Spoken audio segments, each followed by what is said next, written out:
वकील के पास जाओ और ख़त्म करो इस सो कॉल्ड शादी को।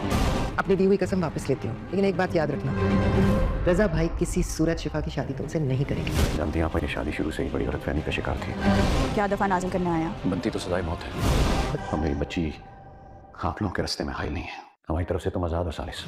वफा के वालिद को अपनी गलतियों का एहसास हो चुका है और उनकी आंखों से गलत फहमी की पट्टी भी उतर चुकी है। दरअसल ये वही गलत फहमी थी जो उनकी बहन तहरीम ने फैलाई हुई थी। अब उन्हें तमाम हकीकत का पता चल गया है कि उनकी बहन ने पहले तो उनकी बीवी के साथ बड़ी ज्यादती की और उस पर झूठा इल्ज़ाम लगाकर उन्हें इनकी ज़िंदगी से अलग कर दिया, और उसके बाद अपनी अना की ज़िद में इतनी पक्की हो गई कि अब वो उनकी बेटी के पीछे भी पड़ गई और अब वफा को बदनाम करने की कोई कसर नहीं छोड़ रखी थी।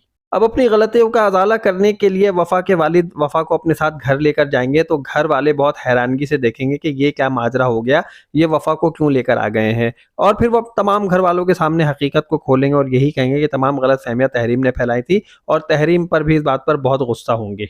लेकिन जब वो वफा को सालिस के पास से ला रहे होंगे तो वहां पर वो सालिस को खुला पैगाम दे देंगे कि सालिस, तुम अब हमारी तरफ से आज़ाद हो, अब तुम्हारे रास्ते में मैं और मेरी बेटी किसी भी तरह हायल नहीं होंगे, तुम चाहो तो शिफा से शादी कर सकते हो। तहजीब आंटी भी बहुत गुस्से में नजर आएंगी और वो अपने बेटे सालिस से यही कहेंगी कि अब तुम जाओ और किसी वकील से जल्द अज जल्द कंसल्ट करके अपनी इस सो कॉल्ड शादी को ख़त्म करो। लेकिन एक बात जहन में रख लेना कि मैं तुम्हारी शादी कभी भी शिफा से नहीं कराऊंगी और ना ही शिफा के वालिद कभी भी तुम्हारी शादी उससे कराने पर राजी होंगे। जब वफा के वालिद ये सारी हकीकत तमाम घर वालों के सामने खोलेंगे तो उस वक्त क्या होगा फुप्पो तहरीम का हाल, क्या करेगी शिफा और क्या हाल होगा फरजाद का, उसे अपनी किन किन गलतियों का एहसास होगा और क्या क्या बातें याद आएंगी, ये तो हमें आने वाली एपिसोड में ही पता चलेगा।